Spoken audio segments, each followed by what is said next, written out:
अस्सलाम वालेकुम। उम्मीद करता हूँ आप सब खैरियत से होंगे and welcome again to my channel.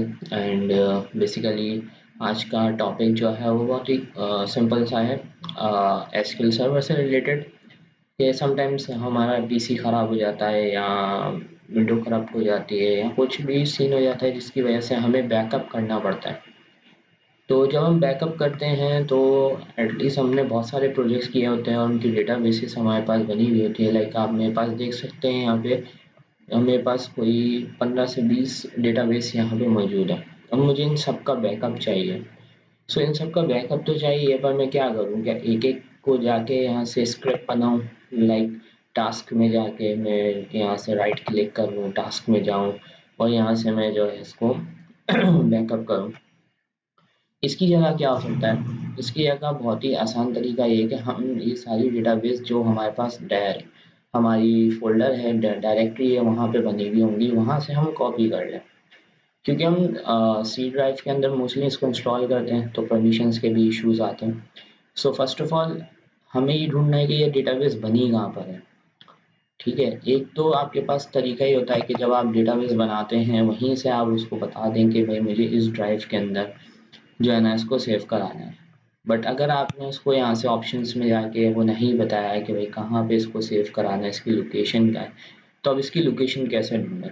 तो उस लोकेशन को ढूँढने के लिए हमें एक सिंपल सी क्वेरी लिखनी पड़ती है। बहुत ही सिंपल सी क्वेरी है जो हमें ये बता देती है कि हमारी जो डेटाबेसेस हैं वो किस फ़ोल्डर के अंदर स्टोर हैं। Let me select there is a name, comma physical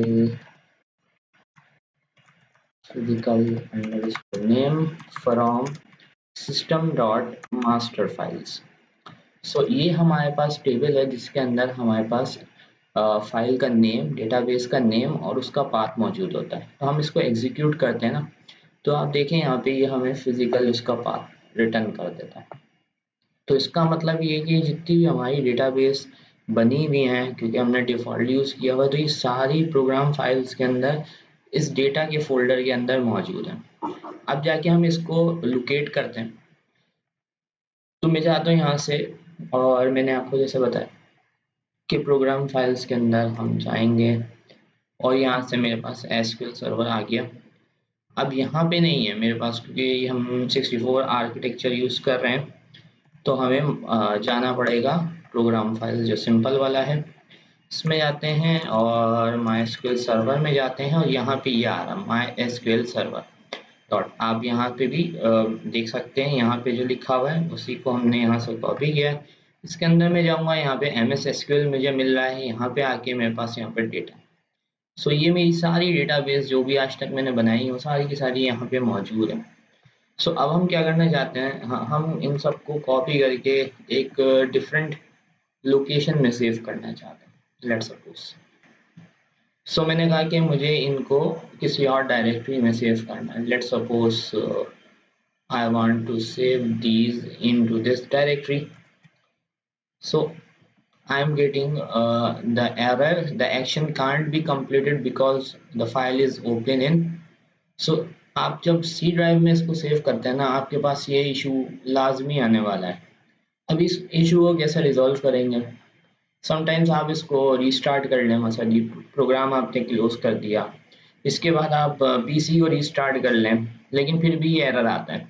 तो इस एरर को अगर आपने रिजॉल्व करना है, आपने सर्विसेज में जाना है, ठीक है, और सर्विसेज में जाके आपने एसक्यूएल सर्वर ढूंढना है और एसक्यूएल सर्वर की जितनी भी सर्विसेज आपके पास यहाँ पे ओपन आ रही हैं, ठीक है, आप उसको कर दें रिमूव, मतलब उसको क्या कर दें, स्टॉप कर दें। मैं यहाँ से जाके स्टॉप कर देता हूँ, ठीक है। अब मैंने इसको स्टॉप कर दिया। आप ये सर्विसेज स्टॉप कर दें फॉर अ मिनट, ये नहीं आप हमेशा के लिए इसको कर दें, आप इसको फॉर अ मिनट्स स्टॉप कर दें। उसके बाद आप ट्राई करें कोई भी डेटाबेस को कॉपी करने की। Let me copy this one, quiz continue. So देखें मेरे पास अब जो है ये वाली आपके पास डेटाबेस कॉपी हो गई। तो आप इसी तरीके से डिफरेंट डेटाबेसेस को अपनी डिफरेंट लोकेशन के अंदर सेव कर सकते हैं और ये बैकअप अपना स्टोर कर सकते हैं।